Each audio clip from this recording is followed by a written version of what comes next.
Bin collections, parking restrictions and filling ever more terrifying potholes are what most people associate with local councils.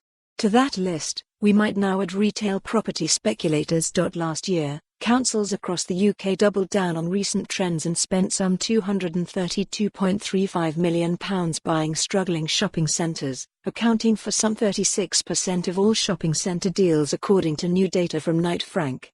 Read more. UK consumers abandon high street for retail parks and shopping centres, but just as councils are getting in on the market, the decline of shopping centres, and retail in general, is continuing. Footfall declined in every month of last year, with an overall drop of 2.5% in 2019, according to Springboard figures. Troubling times. Unsurprisingly, many of the big shopping centre landlords are struggling. Intu, the owner of Manchester's Trafford Centre, is gearing up for a £1 billion fundraise as it seeks to fix its balance sheet. The owner of Birmingham's Bullring, Hammerson, reached £577 million worth of disposals last year as it sought to pay down its debt. And in November, Landsec, which owns the Bluewater Shopping Centre in Kent, took a £368 million hit on the value of its properties due to retail failures. Luckily for the traditional property investors seeking to exit or reduce their exposure to the troubled sector, local authorities are ready and waiting to snap up the assets, and they aren't necessarily pushy on the price. Read more. Intu sells Spanish shopping centre for £245 million to pay off debt. Councils have a responsibility to their local area and residents, so their move to halt the decline of shopping centres is understandable.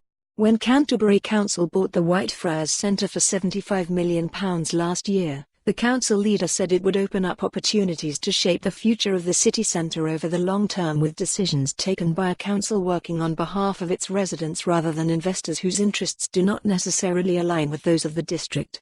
Out of their depth? But whatever one's intentions, councils are not property experts. They often lack the in-house retail and property knowledge that real estate investment trusts and private equity backers are equipped with, meaning they can pay over the odds for a rundown retail asset.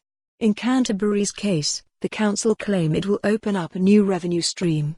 But free marketeers are unsurprisingly concerned at what they see as a subsidy, paid for with borrowing, which could, in theory, come back and bite taxpayers if the investments turn bad. It is effectively a subsidy for a failing model, and the only people that are going to win are the big landlords, said a spokesperson for the Adam Smith Institute.